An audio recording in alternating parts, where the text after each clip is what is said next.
नकली पंडित बन के गाँव में व्यास की सीट पे बैठे हैं। देख लो इसका चेहरा। मैं जब याद रहा वो चाहिए कि ब्राह्मणन के गांव में आया कि तुमने मतलब करोगे तुम्हारी बाकी सजा है।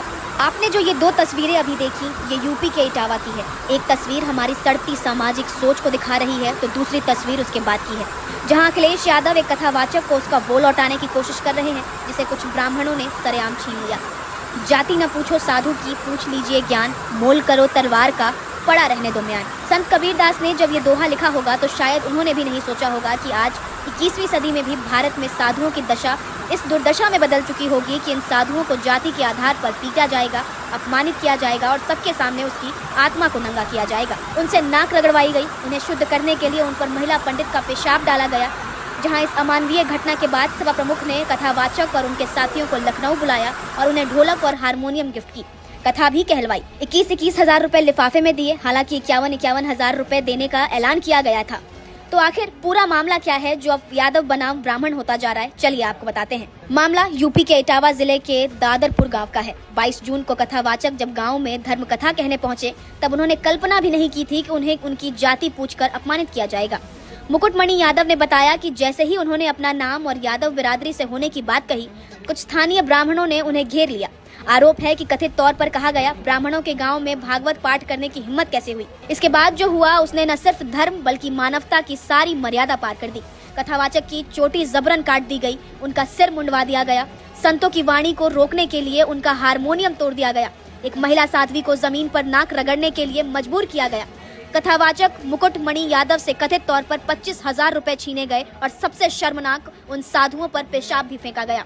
इस मामले पर पीड़ित कथावाचक ने मीडिया के आगे जो कहा, पहले आप वो सुनिए। इन देरी है यहाँ पे ब्राह्मणों के गांव में, तुम यादव होकर के चमार होकर के यहाँ भागवत कहने आए हो और इन्होंने बहुत हमें मारकूट करना शुरू कर दिया। रात भर इन्होंने बहुत टॉर्चर किया सर, यहाँ तक कि हमारे बाल काट दे। और जो परीक्षित बना था, परीक्षित की मैडम से इन्होंने मूत्र, बोले भाभी आप अपना मूत्र ले आओ, उसे मूत्र से हमारे ऊपर छिड़का इन्होंने।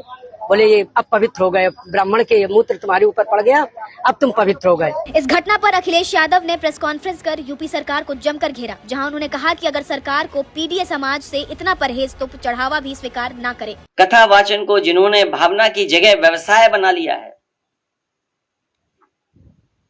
व्यवसाय बनाने वाले लोग हमारे इटावा कथा वाचन पीडीए अपमान कांड उन्हीं कुछ प्रभुत्ववादी और वर्चस्ववादी की वजह से घटित हुआ है। अगर पीड़ित समाज के इन लोगों को इतना ही परहेज है तो घोषित कर दें कि परंपरागत रूप से कथा कहने वाले वर्चस्ववादी पीड़ित समाज द्वारा दिया गया चढ़ावा, चंदा, दान, दक्षिणा कभी स्वीकार नहीं करेंगे। आपको बता दें कि इस मामले पर यूपी पुलिस की तरफ से भी बयान सामने आया है, जहां एसएसपी ब्रजेश कुमार श्रीवास्तव इस मामले में दोषियों के खिलाफ कड़ी कार्रवाई की बात कही है।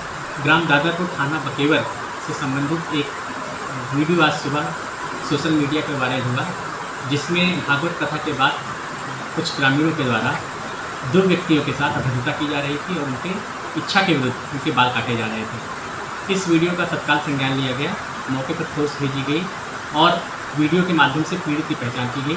पीड़ित से प्राप्त तहरीर के आधार पर तत्काल थाना बकेवर पर सुसंगत धाराओं में अभियोग पंजीकृत करते हुए 4 आरोपियों को गिरफ्तार किया गया, जिसमें वो मुख्य आरोपी निक्की भी है जो वीडियो में बाल काटते हुए दिख रहा है। इन्हें जेल भेजा जाएगा और उनके विरुद्ध कड़ी विधिक कार्रवाई की जाएगी। अब कहीं ना कहीं ये सिर्फ एक खबर नहीं बल्कि धर्म और समाज पर वो काला धब्बा है जो मिटाने पर भी नहीं मिटेगा। क्या देश में कथा करने का कॉपीराइट सिर्फ ब्राह्मणों के पास है? क्या कथा करने पर जो मुकुटमणि यादव के साथ किया गया, क्या वो देश की प्रगति को दर्शा रहा है? आपका इस पर क्या कुछ कहना है, हमें कमेंट्स में